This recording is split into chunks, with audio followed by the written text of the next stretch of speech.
47-এ একটা রাষ্ট্র বানিয়েছি, আমরা 71-এ আরেকটা রাষ্ট্র বানিয়েছি, 24-এ একটা গণ অভ্যুত্থান হয়েছে।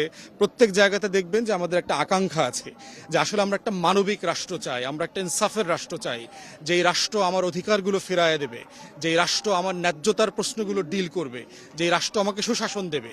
তো যেগুলো এইটা না হওয়া পর্যন্ত এই লড়াই এবং এই সংগ্রামটা চলমান, এবং এই জন্য আমাদের মুক্তির লড়াইতে কখনো দাড়ি পড়বে না, এটা হলো কমা। এই লড়াইটা চালিয়ে যেতে হবে, অত মুখোমুখি করবার প্রয়োজন নাই।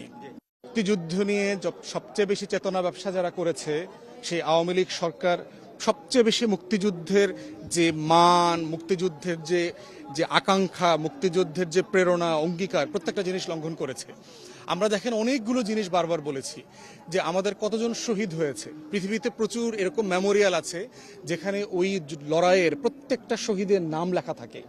আমরা কেন ওই তালিকাটা করতে পারলাম না? আমাদের শহীদের নাম জানার অধিকার কি ওই এলাকার মানুষের নাই? যে প্রত্যেকটা উপজেলায়, প্রত্যেকটা জেলায় কারা কারা বীরত্বের শিকার হয়েছেন, কারা জীবন দিয়েছেন, কারা লড়াই করেছেন। আমরা একটা কমিশন করার কথা বলছি যে আমাদের প্রত্যেকটা উপজেলা, জেলাতে এরকম মেমোরিয়াল করতে হবে, আমাদের প্রত্যেকের শহীদের নাম জানা থাকতে হবে, এলাকার প্রত্যেকটা স্কুল কলেজের ছেলেমেয়েরাই শহীদদের নাম জানবে। এখন প্রশ্ন হচ্ছে এই দাবিগুলো কিন্তু আওয়ামী লীগ সরকার চেতনা ব্যবসা করেছে, কিন্তু কাজ করে নাই।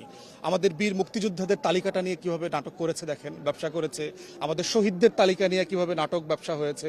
তো প্রত্যেকটা জায়গাতেই আমরা বোধ করছি যে একটা সময় আসছে চেতনার ঊর্ধ্বে উঠে একটা নিরপেক্ষ জায়গা থেকে আমার ইতিহাসটা তুলে ধরা। আবার ইতিহাস এমন একটা জায়গা যে আপনি কোনোদিন শতভাগ একমতের জায়গায় আসতে পারবেন না।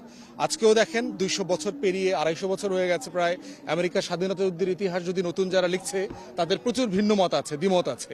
অতএব দ্বিমত থাকা মানে এটাই না যে বিকৃত করার চেষ্টা করা হচ্ছে। আমাদের মনে হয় যে একটা মুক্ত বুদ্ধির জায়গা থেকে এই চর্চাটা জারি রাখতে হবে, কিন্তু শ্রদ্ধা সম্মানকে নষ্ট না করে।